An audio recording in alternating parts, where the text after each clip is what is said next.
What's going on, everybody? Welcome to another episode of Operation Redwood. I'm here with my brothers, Samuel, Chip, and you know this pretty voice and face, Alfredo.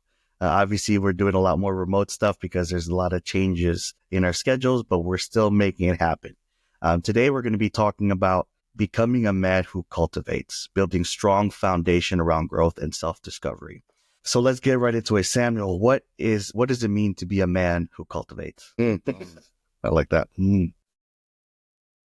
It's interesting. What's coming to mind is propagation, right? So to cultivate seed, I've already mentioned this before. I live around a lot of farmers, and I grew up right next to a farm. I don't act or look much like a farmer, but I know a good bit about cultivation, and it's delayed.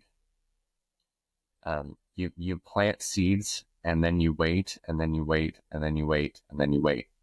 And even if we want to think about something that probably we all can relate to a little bit better than putting seeds into the ground, we plant seeds when we make children, and we have to wait 9 months. So waiting is always a part of a cultivation process. And I think most men, if they're like me, and women for that matter, don't like to wait. But it's a part of the process. That's what comes to mind first. I like that. Chip, what comes to mind for you when we talk cultivate? It depends on what you're cultivating. Working in the field with my grandparents and having some sort of background in this, it all depends if you're planting potatoes or you're planting grass. Depends on how deep you have to dig, how you break the soil, whether you're making like channels or you're just literally going to town on that soil and you just tear it apart. So, obviously it's a matter, I'm speaking metaphorically, thinking about, right, men's lives and people's lives. And what do? You have to take an assessment of what you're actually cultivating. What are you trying to bring out of that man, or what are you trying to change in that or in you? Someone's got experience. Someone How to work the fields. Seriously.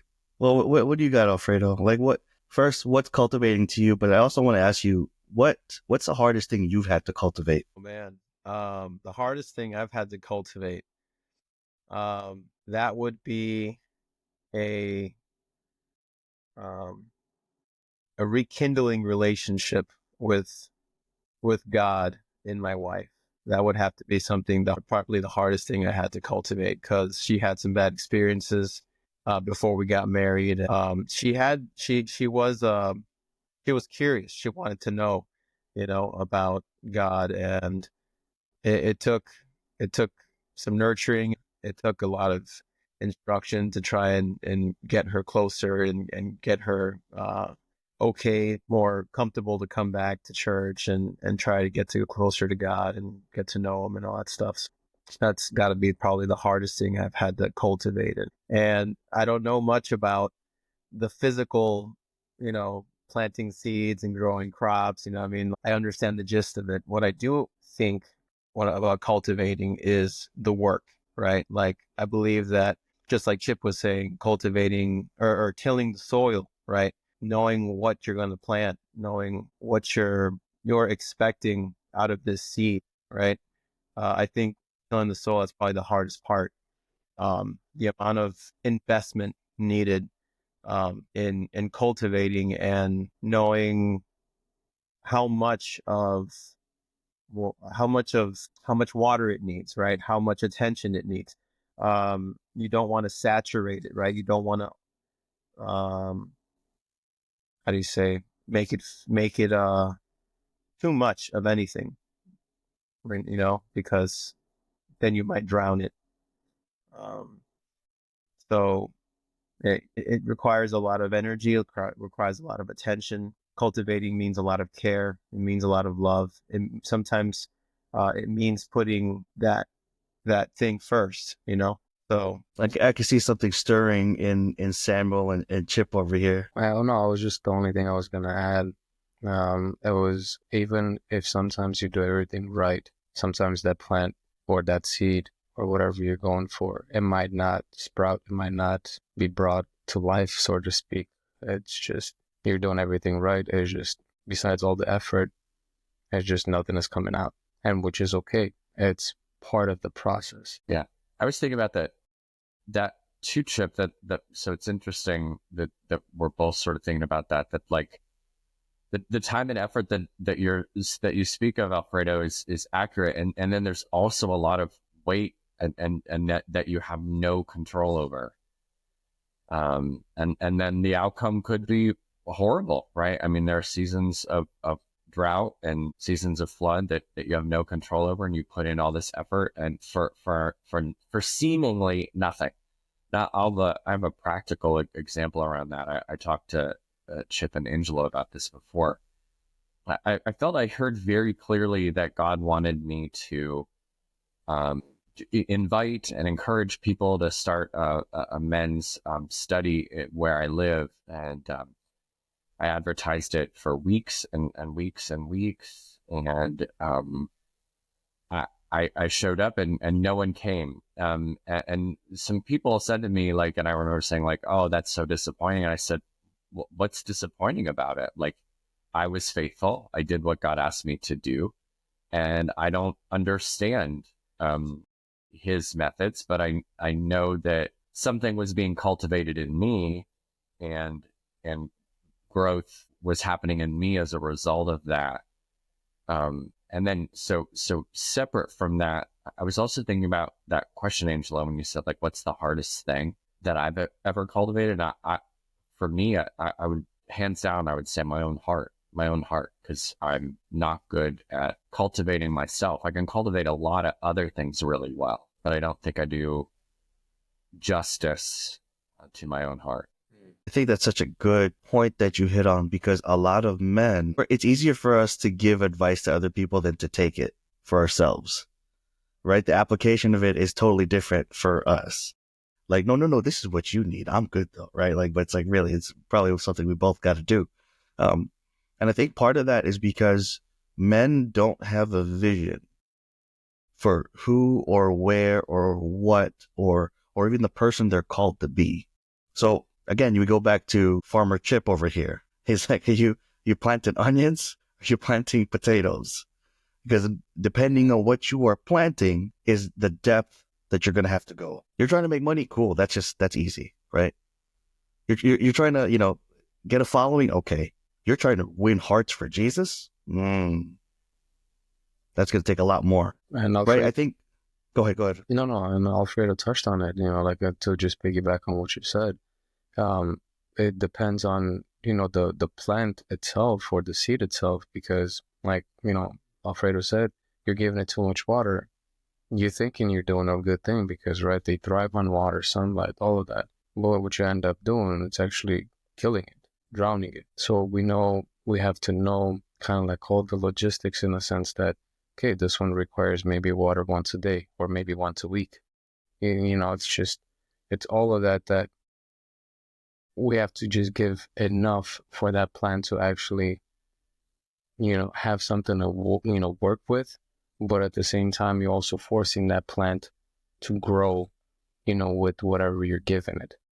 And I don't know if that makes sense. In a sense, it's like, it's not an easy process for you or for the plant in that sense. I want to add something around this too, like, and you were just saying, Angelo, if you're planting onions or if you're planting potatoes, that's what you're going to get. But while you were sharing that, I think there are a lot of people that plant onions and think they're going to get diamonds. Yeah, it's so good. That is so good. Like, yeah. the lack of realistic expectation, right? Like, so what I'm thinking about is a younger person, and I'll just leave generations out of this, but a younger person that thinks, I'm gonna start this job or family or venture, and I'm gonna just be magically successful. And like, no, dude, you're planting an onion. Like, you're not gonna grow what this person down the road put in 30, 40 years of expertise into. So there's this realistic expectation. Like, do you think, like, it's like the overnight celebrity or the overnight success, right? And there was I forgot who it's been said so many times, but it's like, it took me like 40 years to become an overnight success. And that's exactly what we're talking about here, is there's this unrealistic, like, if I do this, I'm going to get all of that. And it's like, And there's this false illusion. If you know any or many farmers, they tend not to be very sensational or excitable people. They're pretty realistic. And is that fair, Chip? Like, right? I mean, they're Very pretty much. realistic, and because I mean, they've seen the ups and the downs. Like, stuff doesn't really get to them that much, because it's like, oh, you're gonna win some seasons and some you're not.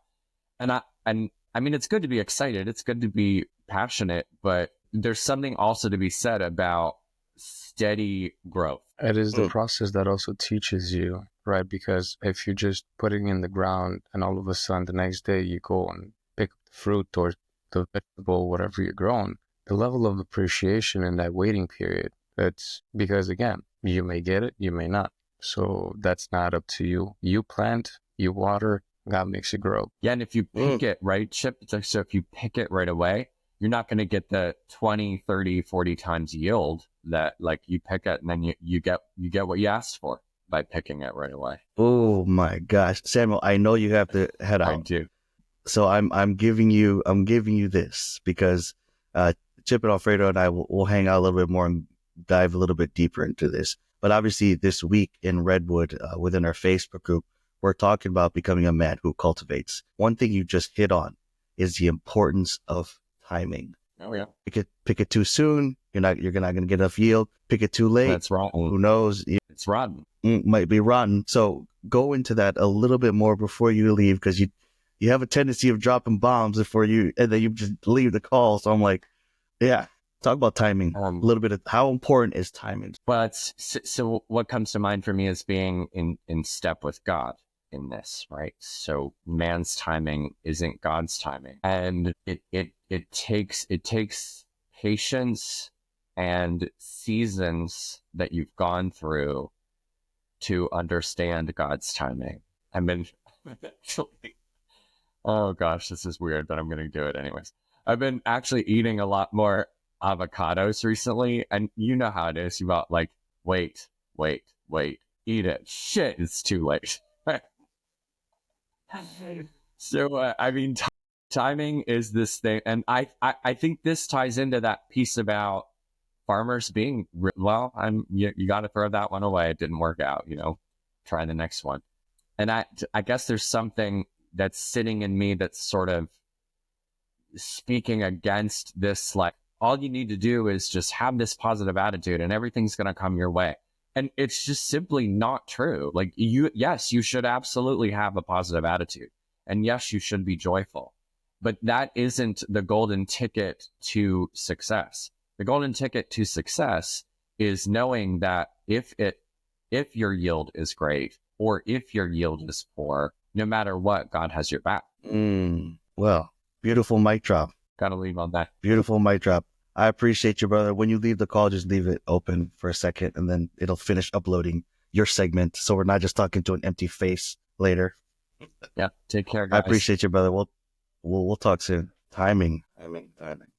You also got to think about it, right? Like, once you plant, like I'm thinking about right now, like the vine, right? That yields grapes. What do you have to do before it actually, the season begins again? You have to prune it.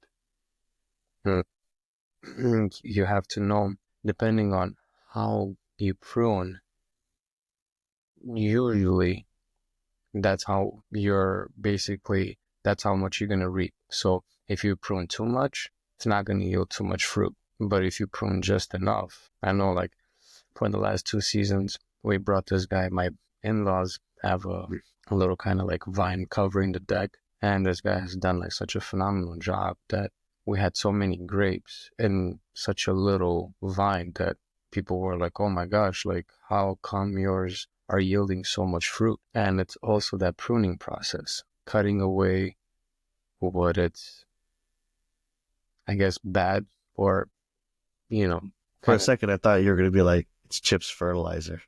But yeah, I mean, like I said, with everything that we attend to, we just have to make sure that we're not pruning away in a sense, or again, what we're planting, what type of fruit, vegetable, and then after that, it's the process of pruning in a sense, right?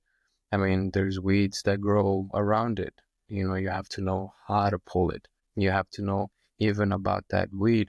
Does it grow within the roots of that plant? Then you leave that plant and the root alone. Then once the harvest comes, you basically can pull both of them out, because one will be thrown away and one will be put in barrels and it'll be enjoyed right for the season. So it's a lot of factors that come in. It's just, but like you said, timing is everything. Because if you pull it right at the wrong time, you risk pulling the plant away as well. If you prune it while the vine is actually, sprouting up, it might not even give you any fruit. So everything has to be done at the right time and at the right stage. Hmm. So I've actually only pruned two things in my life. One was a basil herb, right? And the other one was an apple tree. And both of them were basically the same like idea, right? You don't want them to grow tall because then they're useless. You want them to grow wide because then the leaves and the branches or the branches will grow leaves. The leaves, there'll be more surface area to, take in the sunlight, convert it to sugars, food, all that jazz. And then that will give you the most fruit, at least for an apple tree. Um, So it's kind of like what Chip was saying earlier. You have to know what you want out of this seed, out of this herb, out of this tree. You have to have an expectation already. You have to know what it's best at. You have to know what type of work it will thrive in. If you want, fruit from this thing, you have to know that. If you just want more leaves from this thing, you have to know that. For example, a lot of people think, oh, you want a beautiful flower to eventually come from whatever it is that you're growing. But with that basil tree, you didn't want that. You wanted to mitigate flowers because then now the herb is giving all of its energy to try and look pretty and procreate, right? It's going to make a flower to make more seeds to procreate. But right now it's not ready. Right now, that's not what you need it for. It's not what its intended purpose is. You want it to grow wide so it can grow more leaves, so that your pasta tastes amazing. And you have to know what its intended purpose is. And also, Chip, you touched on weeds, right? Which I was like, there's always this level of like, you always have to protect the things that you're investing in. You know what I mean? Like whether Oh, oh, you're always investing your money, you're always investing your mind, all that. There's always some level of protection. And so you mentioned weeds, which is great, right?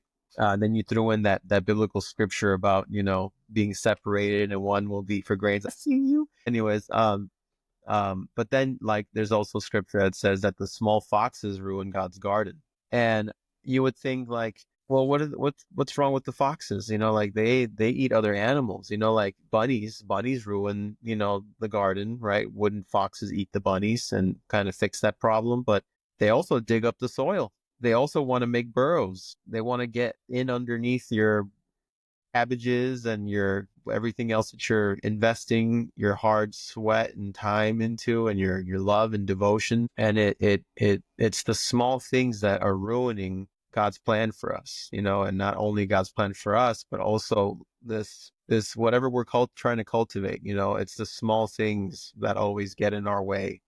And I find that all the time as a mechanic. I'm trying to fix something, and it's not the big things, like it's not the enormous part that you're replacing. It's the small little nuts that attach the part to the rest of the plane, and those are the things that trip us up all the time, because we're like, yeah, that's nothing. It's nothing. It's not going to be an issue. It's not going to be a problem until later down the line. And you realize, I should have given that more attention. I love that, man. You said something that I wrote down. You always have to protect the things you're investing in. And I think this is where a lot of men fail to take responsibility. We're not protecting the right things.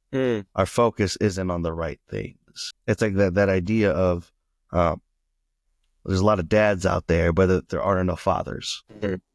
Yeah. It's easy to go make the kid. It's fun to go make the kid, but then to take care of it and, be a part of its life and, be a responsible adult and lead and nurture and all these things that you're supposed to do. That's the hard part. That's where the real work comes in. But a lot of men don't look at their life under a microscope because they don't like what they're going to see. And I say that because that's how I was. Some people would say I'm a workaholic. And part of that is because I just I did not want to look at the things that I was neglecting. I just want to I'm really good at this. So I'm just going to focus on the really good stuff. And hopefully some of this good stuff leaks over to the stuff that I'm letting burn in the background. But that is not how life works. 80-20, damn it. Leave me alone. This is my 80-20. Exactly. So that's the thing. I think that one thing that we try to encourage men to do is look at their life. What area of your life do you need to step up in? Yeah. What area of your life do you need to step up in? I like that because it ties it in with how we started the conversation with Samuel, and he was like, the hardest thing I've had to cultivate was my own heart. That's it's absolutely true. That's absolutely true. Whenever God passes judgment, it's always your house first. It's going to go through you first and then someone else. So yeah, that's got to be absolutely true. Looking at myself first. What do I need to work on? What do I need to cultivate in myself? So good. So that I Yeah. can cultivate. What do you got, Chip? We'll wrap here in a couple minutes, but what is something, if you could go back to yourself, I'm going to ask you both this question. You can go back to yourself 5 years ago. At that phase in your life, what did you need to cultivate most? Obviously, it's 5 years later where we're at today. But if you can go back to yourself, be like, this is what you should be doing. If you could go mentor that 5 year ago version of yourself, what would you tell him to focus on or take more responsibility in? Yeah. I mean, obviously there's a flood of things that are coming, because when I look at my life, even now, right, there's still things that I need to work on and everything like that. But I feel like if I was like 5 years younger, I would tell myself the urgency that it is for, shifting my identity, in a sense that I'm not just called to be a husband. I'm also called a child of God, and I'm representing Him first and foremost, and everything is through Him. I need to start loving Him in order for me to love my wife in the right way, in the way that He intended it to do. And I'm just going back and forth, right? Like, because I didn't have this group, I didn't have you guys back then. Obviously, I had Manny and David and whatnot, and everybody's got their own things, in a sense, like their own things that they go through, life, all of that. And yeah, we had each other's back, but it wasn't like this, in a sense that it was constant every single week, whether it was Tuesday, Wednesday, and checking in and all of this and all of that. And yeah, I mean, I was just seeing how different my walk with Christ is because of it, and because of the accountability, because of, kind of like, we're going back to whatever we cultivated. It's also fenced up. It's also being protected. It's also being guarded. And sometimes not by you, but by other men. I always go back to the saying that I don't have to watch my back anymore, because I know there's somebody else watching my back. I can watch your back, and you don't have to worry about that. So yeah, I would tell myself, like, find some people that, you guys can work together in the same vineyard or in the same garden. And what I mean by that, for the same common cause, because it will not only help you develop some certain skills that will come beneficial later on in life, but it gives you this sense of that person next to you is just as important as you are. No wonder Jesus says, love your neighbor as yourself. So good. That's so good. What you got, Fredo?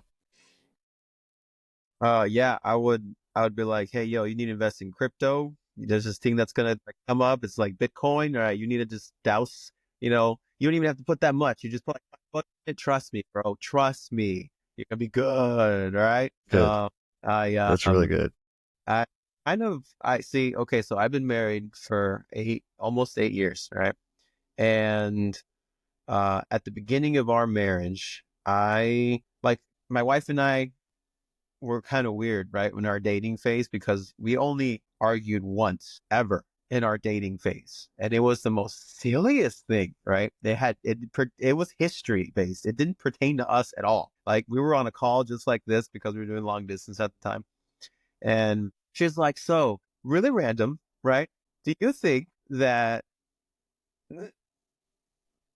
the atomic bombs in Japan were, she didn't say necessary. She used a different word. Justified, right? Do you think that the bombs were justified? Okay.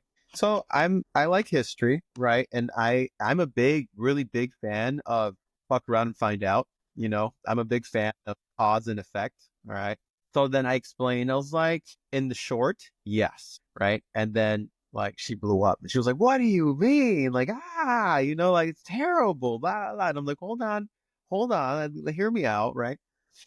And anyways, I go and make my case. I tell her how we wanted no part in the war. At that time, we were outside of the war. Some general in Japan decided, you know what sounds good? Let's go poke the bear. And so they went Pearl Harbor. And then the main general there in Japan was like, you have no idea what you've just done. You just awoken a sleeping dragon, right? And so then, sure enough, we're in the war now. That brought us in. We go over there. We lay down the business first time. And then we're like, okay, it's time for you to give up now. We're like, no, no, no, no, we're gonna keep going. Okay, whoop, there's another one. Okay, do you give up now? They gave up. So we made an example. Don't mess with us. We want no part of this. Now you brought us in. We're gonna make an example out of you. And look at them now. They're awesome. Their economy is booming and they're super kawaii, right? They're super cute. And that's making it really light of a terrible situation. But it's war. I'm sorry. That is what it is. Uh, Having said that, what I was trying to tell you by that story was that we had Thank you for the history lesson. Yes, thank you. yes, we had no conflict resolution skills, right? And what I mean by that is that we could not have a conversation of different opinion at all, because now it meant I don't disagree with you. It's saying like the message that was getting across was your morals are wrong, right? So I think what I would like to have cultivated early on was a environment of acceptance in that matter. Like, even though we don't agree, it doesn't mean we have to fight, right? We can just talk about it. We can sit here and not agree with each other at the moment, and that's okay because we still love each other. It doesn't mean that we've changed as a person, right? It's just one teeny little caveat amongst the long list of reasons why we're together, right? So I think I would have wanted to cultivate an environment where we could come to each other with whatever our differences was and really just talk about it in love, talk about it in an environment of validation and acceptance. So good. Yeah. Well done. Well done. I was like, I'm not sure how he's going to tie in this history thing, but I know he's got something up his sleeve. I like to weave. I You like know? to bolt. That's so good, man. That's so good. For me, it's simple, man. I think there's a lot of things I know I should have cultivated, or at least started to cultivate 5 years ago. But the immediate thing right now is learning to change pace.